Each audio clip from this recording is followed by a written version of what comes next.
สบายดีนักเรียนโอเคมื้อนี้เราสิมาเรียนโครงสร้างของวิวก็คือวิวนี่เนาะมันแม่นอ่าฟีเจอร์วิวนี่แม่นฟีเจอร์แม่นอนาคตโครงสร้างมันเอิ้นชื่อเต็มๆก็คือ simple future tense เนาะโอเคสำหรับโครงสร้างนี่แม่นsubject บวก shall หรือว่า will บวก verb ก็คือคำกำหมาล่ะ will แมนจะแปลว่าจะ will นี่เนาะมันหมายถึงว่าอนาคตนั่นแหละมันว่าจะมันข่อยจะกินข้าวมันแต่ว่ายังไม่ได้กินข่อยจะกินข้าวนะแบบนั้น verb คือ eat หรือว่า go หรือว่าhave play and another เนาะมีหลายอย่างบัดนี้โครงสร้างของมันคือ subject แม่น I you we they he she it we he they แม่นเนาะเหล่านี้นะแล้วบัดนี้นะโอเคสิได้อธิบายการใช้งานว่าเป็นจังใดและสร้างคำถามเฮ็ดแนวใดแล้วตอบคำถามเฮ็ดจังใดเนาะมันมีทั้งปฏิเสธและประโยคบอกเล่ามันบ่โอเคมื้อนี้สิมาเฮ็ดนำใส่กันสำหรับโครงสร้างมันก่อนเนาะเอาโครงสร้างแบบนี้ซะเอาโครงสร้างคือประโยคบอกเล่าก็คือ positive นี่ positive นี่คือ subject บวก will บวก verb ช่องหนึ่งก็คือI go you I มัน go eat play do แล้วก็หลายๆอันเนาะโอเคยกตัวอย่างมาแป๊บนึงแล้วเฮามาเบิ่งโครงสร้างของมันเรียบร้อยแล้วบ่ subject ก็คือ we บัดนี้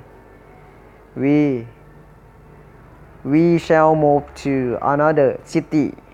we shall move to another city shall เนี่ยอันเดียวกันกับ will เนาะแต่บ่ค่อยที่จะได้ใช้ปานใดมันก็เป็นคำสุภาพเนี่ยอันนี้ก็ใช้ได้อยู่แต่ว่าดนๆเทื่อ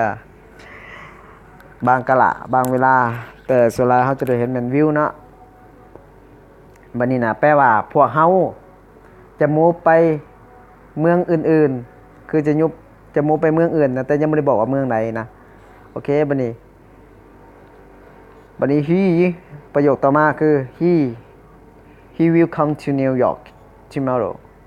he will come to New York tomorrow เราจะไปนิวยอร์ก tomorrow แต่ว่าเรายังบ่ทันได้ไปเลยเราจะไปก็คือมันมีการวางแผนมันมี planning will เนาะคือประโยคนี้เนาะมันประโยคของความหมายตัวนี้มันคือมันจะบอกว่ามันมีการวางแผนแล้วมันบ่คือว่าเฮากำลังเฮ็ดกำลังทำได้เฮากำลังเฮ็ดกำลังทำคือมื้อนี้บางทีเฮาบ่ได้วางแผนไว้แล้วมันกำลังเฮ็ดอยู่มันกำลังเกิดขึ้นแต่วันนี้ยังบ่ได้เกิดขึ้นแต่เฮาวางแผนอาจจะเป็นจริงหรืออาจจะบ่เป็นจริงโอเคต่อไปได้แล้วเนาะตัวนี้เนาะสมมุติว่ามันเป็น I เฮาก็ใส่ I เลย I shall I will go I will come I will to eat I will to eat breakfast at 6 o'clock แบบนั้นเฮาก็ว่าไปเนาะโอเคบัดนี้เฮามาเข้าตัวนี่ positive ตัวเฮาเว้ากินนี่ก็คือนี่แหละ subject บวก will บวก verb 1นี่ infinity ก็คือ eat go ที่บ่แม่นคำกับเราเดิมนะอันเดิมๆน่ะบ่ได้เปลี่ยนเป็น2 1 2บ่ได้เปลี่ยนเป็น2 2 2 3คือ2 1คือเก่า go ก็เป็น go บัดนี้เฮามาเอาตัว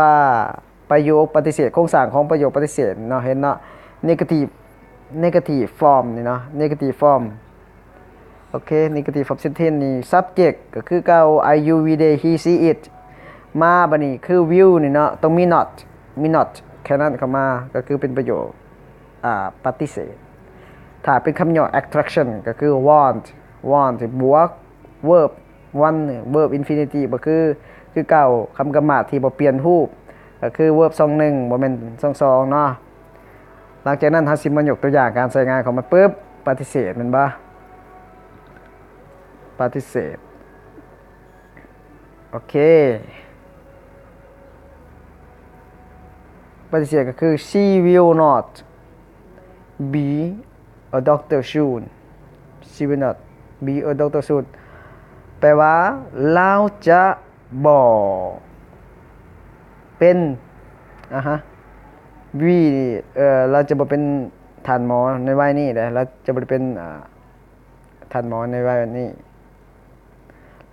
เราจะบ่เป็นท่านหมอในวัยนี้คือชูนในวัยนี้เนาะแต่ว่ายังไม่ได้เกิดขึ้นบัดนี้ประโยคต่อไปคือ you will not marry me you will not marry me แปลว่าเจ้าจะบ่แต่งงานกับข่อยเจ้าจะบ่แต่งงานกับข่อยนะฮะเจ้าจะบ่ได้แต่งงานกับข่อยแบบนั้นนะความหมายโอเคต่อไปนะเอา he เอา she เอา I เนาะบัดนี้มาตัวนี้ซะโอเคเอา my mom โอเค my mom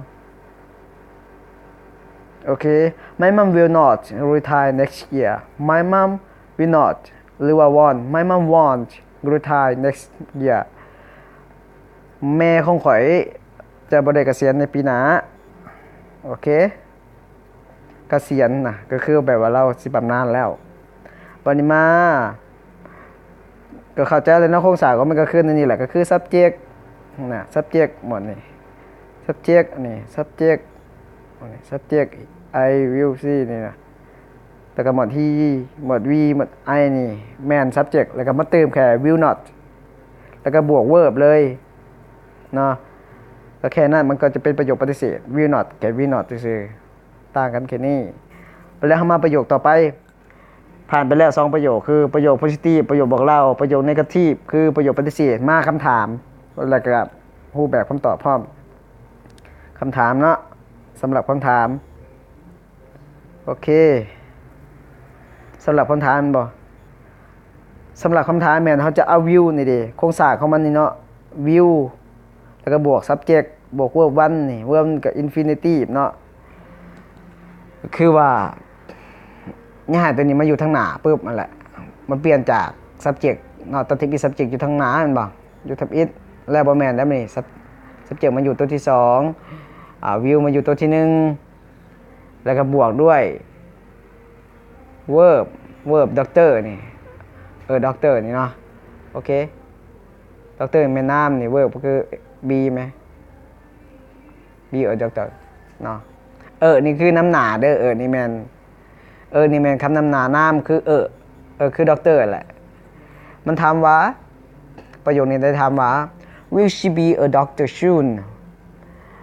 เราจะเป็นด็อกเตอร์ในวัยนี้บ่ท่านหมอเราจะเป็นท่านหมอในวัยนี้บ่จะแต่งงานกับข่อยบ่คำต่อไปนี่คือ will you marry me will you marry me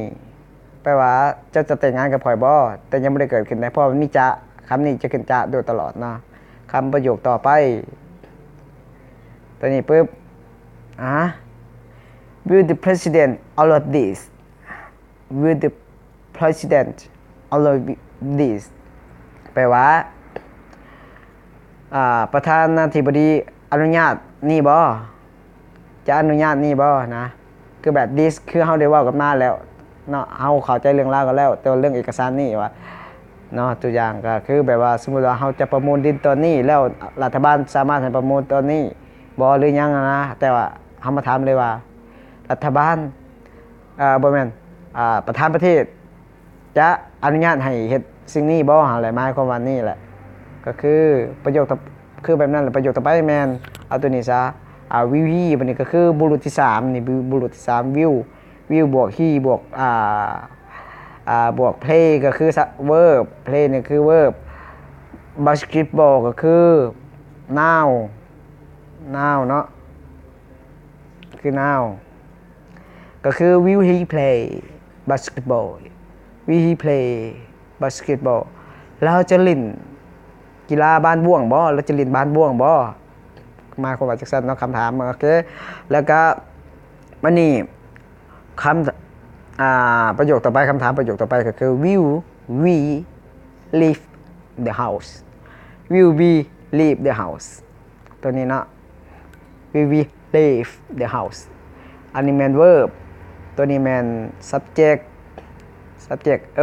verb แมน sorry เร็วแล้วตัวนี้ will แมนเหตุหน้าที่เป็นประธานตัวนี้คือคำตัวตั้งของประโยคแต่สร้างเป็นคำถามแล้ว we นี่เห็นว่า we นี่เนาะโทษมันอยากคิดหลายนะโอเค will she นี่นะ man subject แล้วก็บวก verb นี่แหละอยากทวนคืนบ่อยากย้ำที่ย้ำอยากให้เข้าใจเนาะก็คือแม่นเวิร์บทรงหนึ่งก็คือบ่ได้เปลี่ยนแปลงอย่างไรคุ้มห่างยังคือเก่าเลยบ่แม่น lives ก็ lives แม่นอดีตแล้วก็คือ lived อันนี้ยังเป็นรูปแบบเดิมก็คือ infinitive verb ทรงหนึ่งแล้วพวกเฮาจะออกจากเฮือนบ่เฮาจะออกจากเฮือนนะคือบ่แม่น sorry พวกเฮาจะอาศัยอยู่เฮือนนี่ live บ่แม่น live ที่แบบว่าอาศัยออกไปถ้า live เป็นออกไปก็คือตัวนี้ขอโทษนำเด้อพวกใครได้สอนบ่ได้ลืมตัวนี้คือ live ที่แปลว่าออกไปนะเอาใหม่เดี๋ยวบ่เข้าใจปึ๊บ live ตัวนี้ก็คือแปลว่าออกจากตัวนี้นะ leave leave อันนี้ก็ leave คือการเสียงคล้ายๆคือกันเนาะแต่ว่าเขียนต่างกันตัวนี้แปลว่าย้ายยกย้ายหรือว่าออกจากเนาะแต่ว่า leave ตัวนี้แปลว่าอาศัยอยู่เพื่อนโอเคและขอสังเกตในนี่ประโยคนี้เนาะขอสังเกตคือมันบอกว่า notice โอเค notice พวกเฮามันเป็น notes จงสังเกตหัวเนาะ we use the other question words like who, what, why, etc. in present tense พวกเขาได้เห็นว่าประโยคแล้วนี่นะจะใส่สร้างคำถามส่วนหลายแล้วมักจะใส่ who หรือว่า what หรือว่า why ขึ้นน้ำหนานะน้ำหนาของsimple future นี่คือเขาจะถามว่า what will you do on weekend What will you do on weekend มันหมายความว่าเจ้าจะเฮ็ดหยังในมื้อวันเสาร์อาทิตย์ on weekend คือวันเสาร์อาทิตย์พวกเจ้าจะเฮ็ดหยังในวันเสาร์อาทิตย์เนาะโอเคเข้าใจแล้วเนาะสำหรับ